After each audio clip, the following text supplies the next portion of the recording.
주님께서 우리에게 날마다 새로운 것 한 가지를 도전해 보라. 오늘도 여러분 우리 마음속에 주님께서 떠오르게 하시는 것, 그것 한 가지 꼭 도전해 보시고 버릴 거, 포기할 거, 새로 시작할 거, 혹은 다시 시작해야 될 거, 이런 것들 한번 집중해서 시작해 보면 좋겠습니다. 가정과 부부에 대한 말씀, 그리고 오늘 아담과 하와의 만남은 우리가 말씀으로도 여러 번 읽었고 또 설교로도 여러 번 듣기도 했습니다만, 창세기를 이렇게 강해하면서 들을 때 특별하게 보여지는 부분이 있다라고 싶습니다. 에덴 동산이었던 이유를 생각해 보면서 하나님께서 일구셨던 그 동산에 하나님께서 사람을 데려다 두시고 하나님이 하셨던 그 일을 경영하고 동산을 가꾸는 일을 하도록 하셨다. 그리고 그곳에 생명나무와 선악을 알게 하는 나무의 실과를 두시고 날마다 생명을 선택하는 그런 훈련과 도전을 하셨으며 사명과 명령을 주신 곳이 에덴 동산이더라. 이렇게 우리가 말씀을 에덴 동산에 대해서 살펴보았는데, 오늘 남자와 여자가 만나는 이 부분이 주님께서 우리에게 에덴 동산인 이유, 그리고 그곳이 우리에게 정말로 행복하고 가장 복된 곳인 이유에 대해서 그 완성편처럼 허락하신 배우자와의 만남, 혹은 하나님께서 통로로 사용하시는 도움의 손길이 되는 사람과의 만남에 대해서 우리에게 아주 중요한 도전을 하고 계신다라고 싶습니다.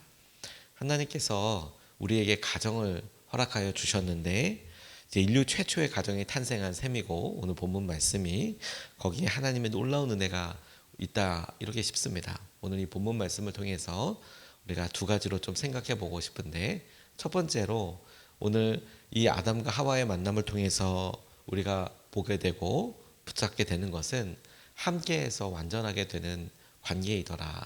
함께해서 온전해지는 부부이더라. 중요한 것은 만나서 함께해서 온전해지더라 라는 점입니다. 18절 말씀을 보면 주 하나님이 말씀하셨다. 남자가 혼자 있는 것이 좋지 않으니 그를 돕는 사람 곧 그에게 알맞은 짝을 만들어 주겠다 라고 이렇게 나와 있습니다. 창세기 1장서부터 우리가 발견했던 것은 하나님께서 무에서 유를 창조하시며 날마다 창조의 아침을 그렇게 열어보시며 하나님 스스로가 하셨던 놀라운 경탄, 놀라운 어떤 와, 아름답다, 하나님 보시기에 아름답다라는 표현을 우리가 눈여겨보았습니다. 그런데 그 몇 장이 지나지 않아서 바로 2장에 하나님께서 처음으로 좋지 못하다, 보기 좋지 못하다 라고 이야기했던 첫 번째 모습이 아담이 혼자 서 있는 모습을 보고 좋아 보이지 않았다, 이렇게 설명하고 계십니다. 여기서 우리가 한 가지 아담이나 혹은 다른 이 상황에 대해서 질문해 보고 싶은 것은, 그렇다면 아담은 어떻게 느끼고 있었을까 하는 점입니다. 아담은 본인이 그렇게 살고 있는 것에 대해서 불편함을 느꼈을까요? 아니, 뭐가 불편하다고 생각이나 할 수 있었을까요? 자기에게 주어진 삶이고 그 일을 열심히 일구고 해나가고 있는 아담에게 혼자 사는 모습이 어땠을까? 라는 질문을 하고 이 본문 말씀을 조금 더 깊이 들어가 보면 좋겠다라고 싶습니다. 에덴 동산에 아담을 살게 하신 후에 그곳을 맡기셨죠. 오늘 본문에서 아담이 혼자 있는 것이 좋지 못하고 않다라고 이렇게 이야기하셨습니다. 그래서 그를 위해 돕는 사람, 짝이 필요하다, 이렇게 이야기를 하셨는데, 우리가 이 말에 가만히 생각해 보면 지금 우리가 이 말에 100% 동의가 되는가 하는 것이지요. 때로는 우리가 관계 가운데 어려우면 힘들다, 어렵다, 세상 많은 기도 제목과 부탁이 회복과 갈등의 중요한 목표가 가정의 회복이 되는 경우들이 너무 많이 있고, 그리고 그 이유는 너무너무 많은 거죠. 사실 처음부터 어떤 감정적으로는 전혀 문제가 없어도 어떤 상황에 그렇게 되는 경우도 있고, 시간이 그런 경우도 있고, 아무튼 수십 가지 수백 가지의 관계들이 있어서 다 똑같다라고 이렇게 이야기하기 너무 힘들죠. 회복이 될 수 있는 방법도 너무 다르죠. 그러니 서로가 짝이 필요하다라고 느끼는 것에 대해서 우리가 어떻게 생각하느냐, 이건 참 하나로 이야기하기 참 쉽지 않습니다. 어르신들이 단어 맞추는 스피드 게임을 이렇게 본 적이 있는데, 이쪽 한쪽에서 알고 있는 단어를 상대방이 맞히는 이런 게임이죠. 근데 할아버지가 할머니에게 설명하시는데 설명하실 단어가 천생연분이었어요. 천생연분. 아, 진짜 하늘에 맺어준 그런 인연이라는 건 아니겠습니까? 할아버지가 할머니한테 설명을 막 하고 하다가 이렇게 이야기했대요. 임자, 우리 둘이 관계요. 우리 둘의 관계. 그랬더니 할머니가 주저하지 않고 우리 둘의 관계라니까 왼수 이렇게 이야기를 하시더라는 거예요. 할아버지는 천생연분을 보고 우리들의 관계라고 이야기하니까 할머니는 왼수 이렇게 이야기를 하시더라는 거죠. 당황하셨다가 그거 말고 네 글자 이렇게 하셨더니 바로 대답하시기를 평생 왼수 이렇게 대답을 하시더래요. 평생 왼수라고. 오래 사신 분들이 사실 그렇게 사신 것만으로도 참 많은 사연이 있지 않겠습니까? 그것만으로도 사실 이미 청생연분이지만 의견차가 이렇게 다를 수 있구나. 마찬가지로 여러분, 저는 결혼을 해야 하느냐 말아야 하느냐 여기에 관점을 두기보다 하나님께서 혼자 사는 모습에 대해서 내리신 그리고 그렇게 혼자 살지 못하도록 하신 목표, 목적, 이유에 대해서 우리가 좀 주목하고 싶어요. 우리 자신으로는 충분하다라고 생각할지 모르겠어요. 나 혼자 있는 게 더 편하다. 혼자 있는 게 충분하다라고 생각할 수 있을지 모르겠지만 우리에게 하나님께서 보시기에는 필요한 손길이 있다고 말씀하시는 거예요. 특별히 돕는 사람이라고 할 때 이 돕다라는 표현을 에제르라는 히브리 단어를 쓰는데 이게 돕다라는 에제르 이 표현에 용례가 있어요. 그 용례가 뭐냐면 하나님께서 사람을 도우실 때에 에제르라는 단어를 쓴다고 합니다. 그러니까 사람이 사람을 도울 때는 이런 표현, 이 단어를 쓰지 않고 하나님께서 사람을 도우셨다. 에제르. 에반 에젤 할 때도 에제르 하나님께서 여기까지 우리를 도우셨다 할 때 에제르라는 단어를 쓴다는 거예요. 근데 유일하게 사람이 사람을 돕는다라고 할 때 쓰이는 용례가 딱 하나 있는데 그게 오늘 본문에 나오는 거예요. 돕는 배필이라고 할 때 이 돕는 배필은 하나님께서 아담을 돕기 위하여 만드신 배우자. 그런데 그가 돕다라고 이야기할 때 그 돕는 것은 사람이 사람을 돕다라고 할 때가 아니라 하나님이 사람을 도울 때 사용하는 에제르라는 단어를 쓰고 있다는 점입니다. 저는 이 말이 하나님께서 배우자를 통해서 특별히 채워주시는 은혜가 있는데 그 채워주시는 그 은혜가 우리가 느껴지기에는 힘들 수도 있고 어렵다고도 설명될 수 있는 그런 여러 모습과 상황과 형편 가운데 하나님께서 생각하여 주시고 판단하여 주신 부분이 있다라는 점에 우리가 주목해야 한다는 거예요. 우리가 하나님께서 당신의 도움의 손길로 배우자를 우리에게 허락하여 주셨구나. 때로는 우리 배우자의 연약함으로 인하여서 우리가 하나님을 더 찾게 되는 통로로도, 그리고 때로는 우리가 마음의 위로와 우리를 함께 해주는 사람을 통해서 얻게 되는 새 힘을 통하여서도 주님께서 우리를 하나 되게 하시고 이끌어 주시는 은혜의 사랑의 끈으로서도 하나님께서 에제르로 우리를 만나게 해주셨구나. 뿐만 아니라 우리의 목표도 우리의 목적도 분명해지죠. 우리가 그 사람에게, 우리가 하나님께서 만나게 해주신 사람에게 하나님의 도움의 손길이 되어야 하는 거구나. 그게 우리의 부르심이구나. 에제르이구나.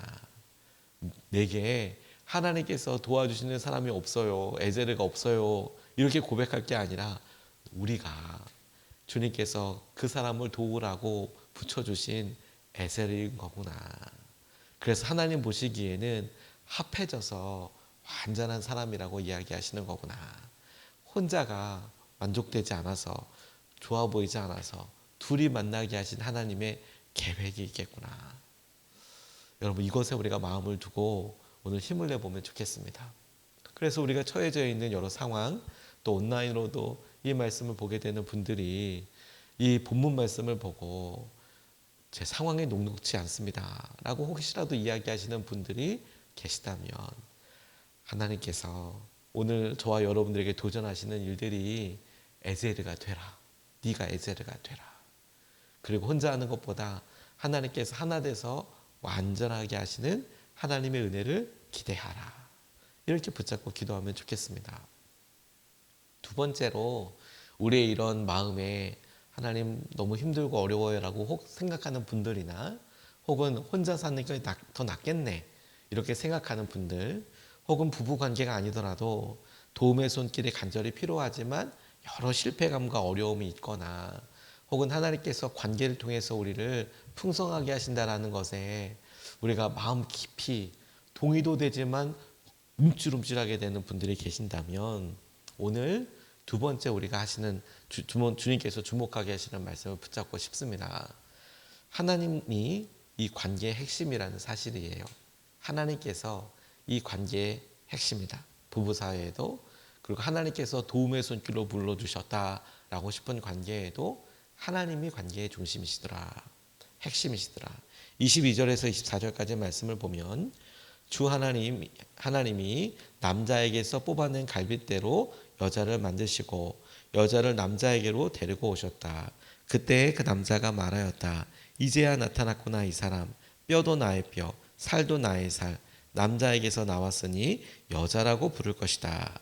그러므로 남자는 아버지와 어머니를 떠나 아내와 결합하여 한 몸을 이루는 것이다. 이렇게 이야기하고 계십니다.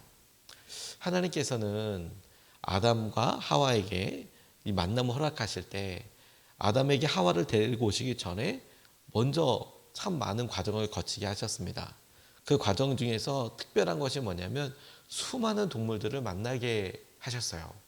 그리고 아담이 한 일이 뭐냐면 각각 그들에게 이름을 붙여주시도록 하게 한 거였습니다. 이름을 지어주게 하신 일이었어요. 근데 여러분, 이름을 붙여주려고 한다면 그러면 그것의 차이가, 그러니까 특징적인 모습들이 분명히 보여야겠죠. 그렇지 않겠습니까? 저희 교회에 찾아오는 우리 길고양이들 중에서도 제가 이렇게 보다가 쟤가 왔네, 다른 애가 왔네, 똑같아 보여도 얘랑 쟤랑 다르네, 그러다가 여기 오는 애들이 정해져 있네, 한 5마리, 6마리. 그러면 처음에는 그냥 그 고양이 이렇게 부르다가 이름을 불러줄 때를 가만 보면 그 모양이 혹은 걔가 하는 어떤 행동이 특별한 모습이 돼서 이름을 이렇게 지어주게 되더라고요. 제가 몇 년 전에 지어줬던 아이 같은 경우에 맨날 맞고 오는 애가 있었어요. 제가 원래 고양이 밥 요즘은 안 주고 있지만 예전에 잠깐 줬던 애 중에서 맨날 맞고 오는 애가 있어요. 그래서 맨날 상처가 나. 그러니까 참 너무 안쓰럽고 쟤를 어떻게 해야 되나, 쟤는 왜 맨날 저렇게 피가 나서 오나 싶어서 고양이 밥을 챙겨준 적이 있었거든요. 그런데 애가 점점 색깔이 뚜렷해서 수박처럼 분명해지는 거예요. 제가 수박아 불렀던 애가 있어요. 아마 몇 년 지났으니까 이제 아마 죽었을 거예요. 그런데 이렇게 부르면 수박이가 야옹하면서 산에 숨어 있다가 내려오고 그랬거든요. 특징을 보니까 이름을 불러주게 되는 거잖아요. 아담도 그랬을 거예요. 수없이 많은 이름을 이렇게 보면서 코가 길어서 코끼리고 기린이고 사자고 뭐 이런 이름을 불러주지 않았겠습니까? 차이를 구분하게 된다는 거죠. 그럼 자연스럽게 앞서서 아담이 자신의 필요에 대해서 알았을까? 자신이 힘들다는 것에 대해서 자각하고 있었을까? 아마도 잘 몰랐을 것 같아요.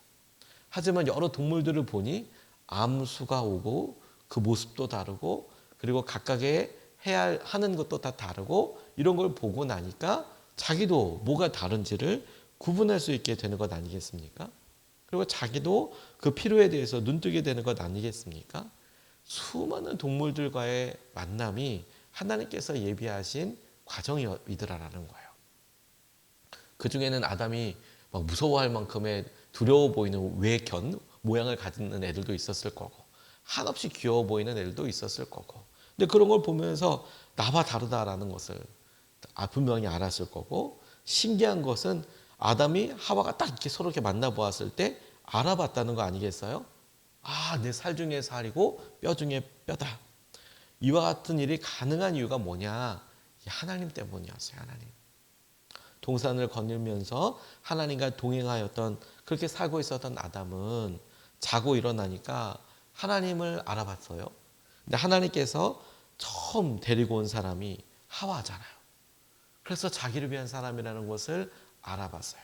이때 중요한 점은 여러분, 한 방에 알아봤을 때 아담이 하와를 통해서라기보다 하나님이 데리고 오신 사람, 그래서 하와를 내 살 중에 살이고 뼈 중에 뼈라고 알아차린다라는 거예요.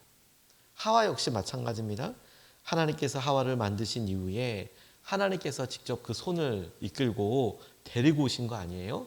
하나님이 이끌어서 데리고 오신, 그래서 만나게 하신 사람이 아담이었어요. 그러니까 아담 처음 만났어. 누군지도 몰라요. 하지만 하나님이 데리고 오신 사람이어서 이 사람이 그렇구나, 마치 처음 만난 사람처럼 그렇게 알아가고 그리고 이제 배워나가게 되는 것이지요. 여기 핵심이 뭡니까? 하나님과의 만남이에요. 하나님. 우리가 관계에 있어서 이 관계를 더 신뢰할까?